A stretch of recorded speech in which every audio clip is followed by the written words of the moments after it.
So just how much have the Rams changed since coming in 2016 to where they are now in 2022? That's next on Locked On Rams. You are Locked On Rams, your daily Los Angeles Rams podcast. Part of the Locked On Podcast Network, your team every day.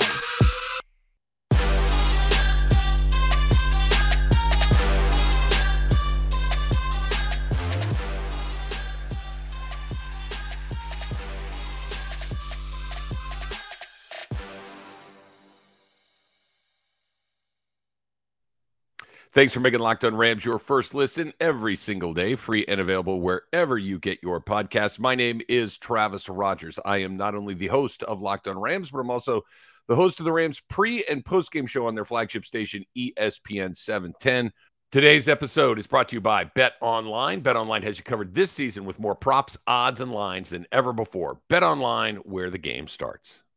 While you are looking at your phone, why don't you click that little square, that little plus sign, the check mark, the bookmark, whatever it is in your format, subscribe to Locked On Rams right now. Plus, make sure that you subscribe to our Locked On Rams YouTube channel as well. That's a really good way to check out the podcast as well. Okay, so I was out at Rams training camp on Saturday afternoon. Got a chance to talk to a whole bunch of people. Got a chance to talk to some people who, by the way, are Locked On Rams fans, which was really, really cool. I appreciate that a great deal. But I spoke with the general manager, Les Snead. I spoke with Rob Havenstein, their right tackle. I spoke with Raheem Morris, the defensive coordinator. So we're going to talk about a lot of what those guys had to say on the pod today. That's coming up in just a little bit. But here's where I want to stand, or where I want to start, I should say, because I think this is remarkable, quite frankly.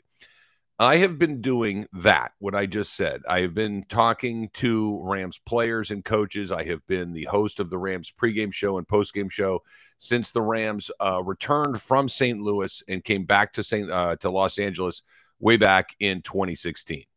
And the way that it has changed in a relatively short period of time is nothing short of remarkable.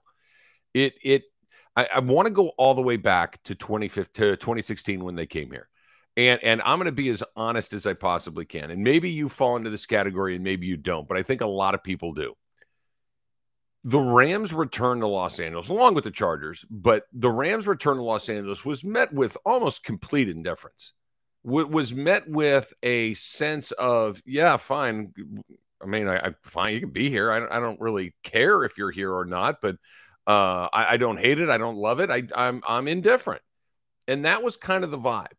And it was an incredible uphill climb.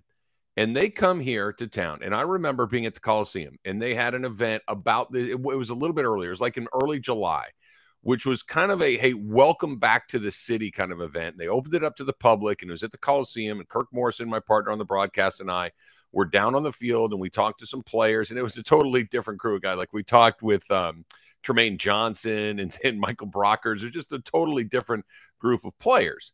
And there were people there, but there was a few thousand, maybe more than a few thousand, maybe let's call it 10,000 people. And they were there, and they were enthusiastic, but it was more of a curiosity than anything else. And the team was bad.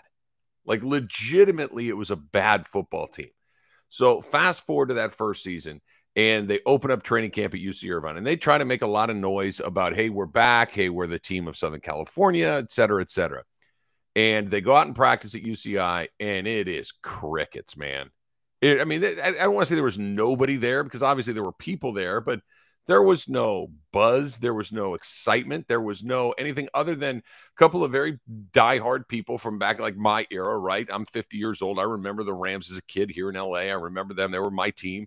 But there was no little kids that were super fired up for the Rams. There was no passion for this particular organization.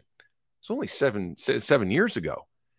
And then the team comes out, and it's awful. It's a bad football team. It is a, for lack of a better word, it's a Jeff Fisher football team. Uninspiring, boring, predictable, and just not only not a winning team. They went 4-12. They probably should have gone 1-15. They probably only should have won that Tampa game the first year. Every other game they were dreadful, and not just dreadful, but boring to watch. And they did not have any traction. So fast forward to year number 2. And now all of a sudden they've hired Sean McVay, and everybody's like, yeah, all right, well, I mean, we'll see. It's 4-12. Jared Goff looks like a bust. I don't know if this is going to work or not.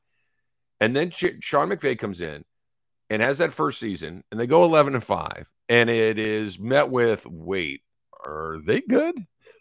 Is that a good football team? It might be a good football team. Is he a good coach? I think he might be a good coach. And there was this turning, and I'll go back to that playoff game that they had at the Coliseum against the Atlanta Falcons. Now, they ended up losing it. It was packed.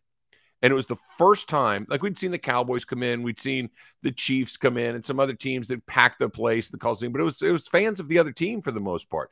This was the first time that it was filled with Rams fans in LA, excited to see them. Now they lost. And then they come back, and we know what's happened since then, right? So fast forward to me walking out there on Saturday afternoon at training camp and parking my car and making my way through the same part of the campus at UC Irvine that I've made my way through for the last 7 years. And you come around, and where they have two fields set up, and then basically around all four sides of the fields are grandstands and tables and concessions. And they were full of people. Not just a little smattering here or there, some people lined up by the fence here hoping to get an autograph, but they were 7, 8, 10, 12, 15 people deep around the perimeter of this thing. Almost everybody in a Rams jersey or cap or T-shirt or some sort of swag. Everybody dying to get a glimpse of the defending Super Bowl champions. Everybody knowing that Sean McVay is the secret sauce, knowing that Matthew Stafford is a terrific player, that Cooper Kupp might be everybody's favorite player, that Aaron Donald walking around is arguably the greatest defensive player ever to put on a football uniform. Look, this is not a humble brag by me or a flex or anything like that. People recognize me. People, you walk around and they recognize me from my radio show, and they recognize me from being around this for a long time. And they are so fired up for this football team. They are so incredibly excited about what this is. And all of a sudden, there's a moment where we're interviewing Rob at Havenstein, where we'll talk about in a little bit. But Cooper Kupp kind of walks by. You would have thought it was Paul McCartney. You're Bono or Beyonce or whoever your famous musician of choice is. Brad Pitt, George Clooney, whatever, right? Just an unbelievable surge of adrenaline and excitement that there goes our guy. There goes the guy that helped us win the Super Bowl. There goes the best wide receiver in football. It wasn't one of those, hey, which one is he? None of that. They are, and here's the last thing that I'll say about this.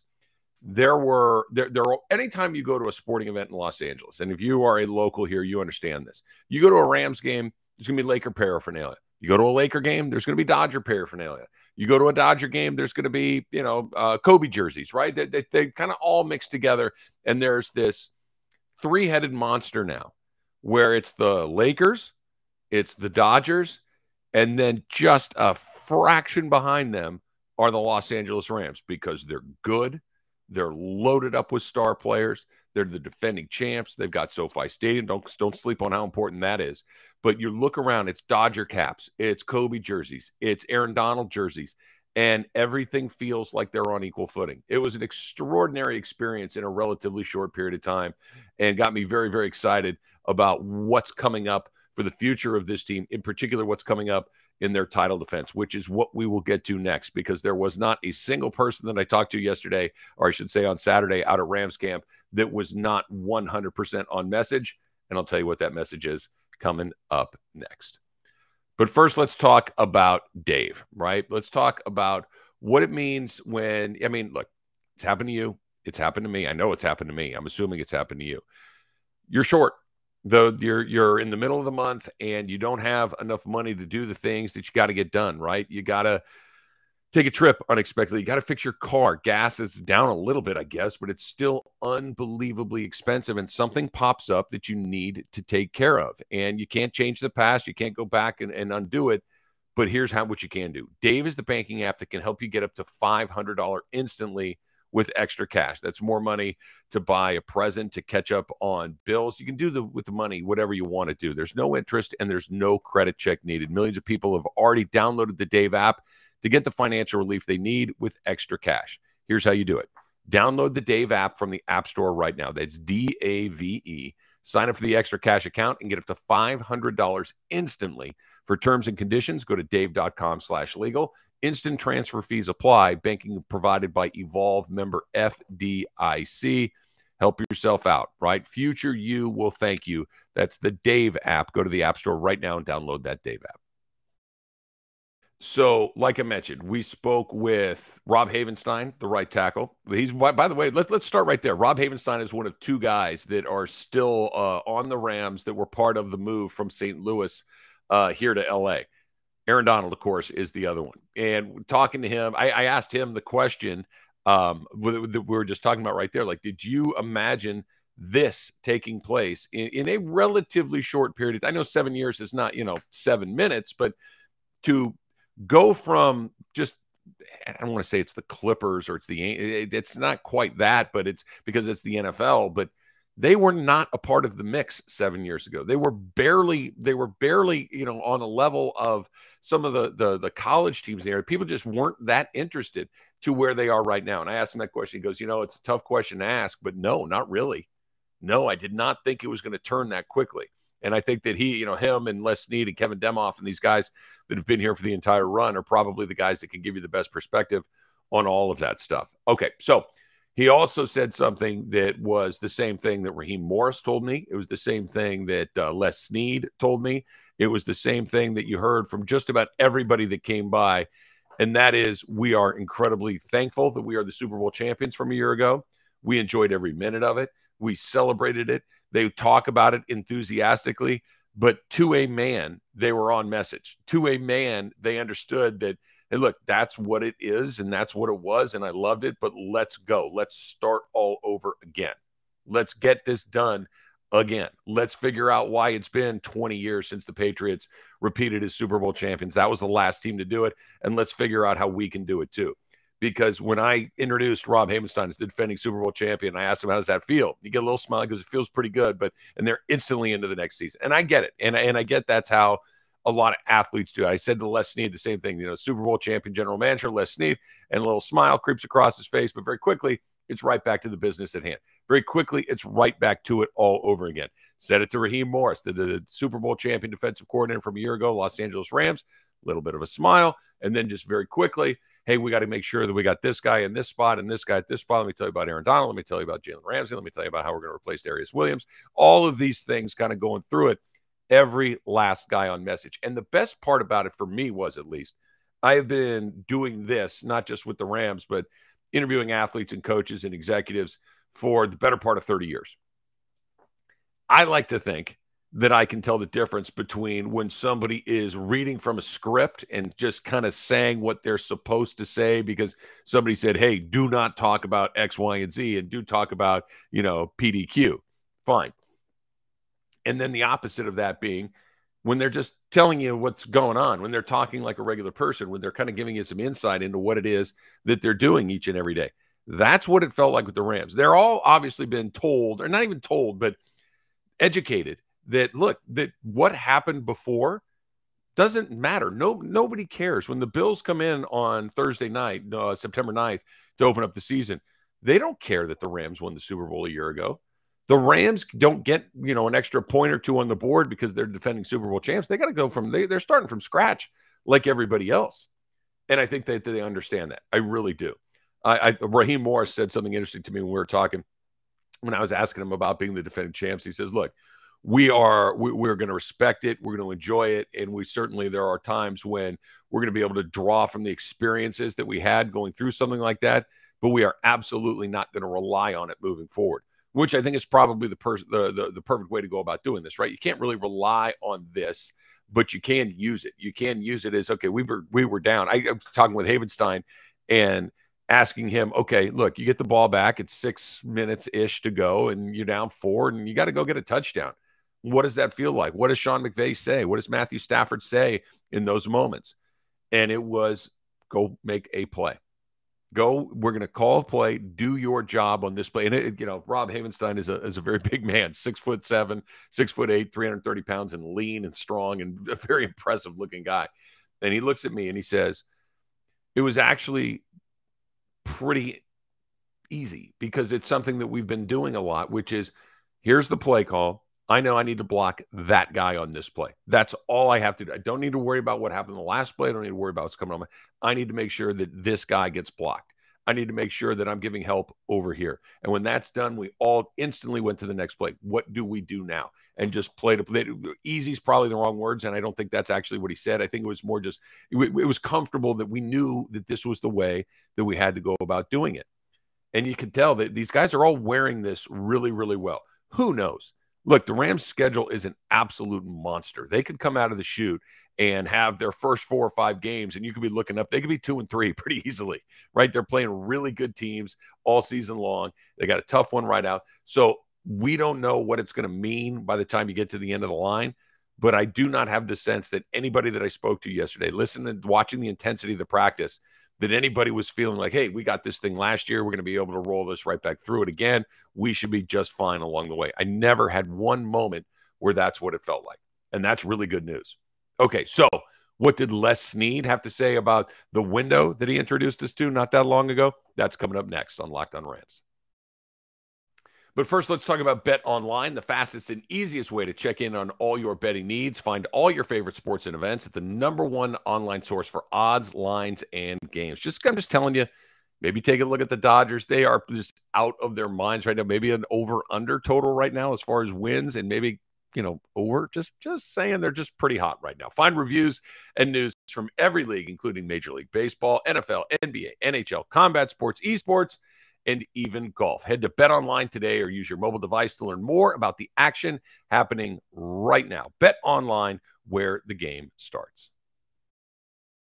Thanks for making Locked On Rams your first listen every single day, free and available wherever you get your podcast. Once again, my name is Travis Rogers. Not only am I your host here, I host the Rams pre- and post-game show on their flagship station, ESPN LA 710. I also host the Travis and Sliwa show, which is on 10 a.m. to 1 p.m.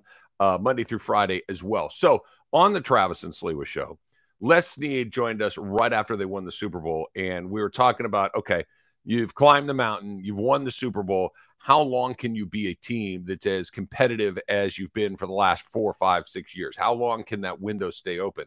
And Les Snead told us at the time, you kind of need to know where you are in that window. You need to understand where you are with your cap, with your players, with your coaching staff, et cetera, et cetera. And so I asked him again on Saturday out at training camp, where are you in the window? How do you view where you are right now relative to the opportunities, not just to have a good team, but to compete for a Super Bowl? Because look, as much fun as this has been for the last 5 years, right, 6 years, as much fun as it has been to watch Sean McVay do what he does, this does not last forever, right? This is professional sports, and the Patriots that had a 20-year run, that has never happened before, and it probably won't happen anytime soon. The goal is to be like the Pittsburgh Steelers, right? In it every single year. Maybe not the best team every year, and maybe you're a 6th and 7th seed occasionally, but you're in it. Same thing with the Green Bay Packers. These are the teams that are in it over and over and over again. How do you get into that window is kind of the question that I asked him. And his response, I thought, was incredibly telling. What he said was, your window is basically tied to your most important people, whoever they are.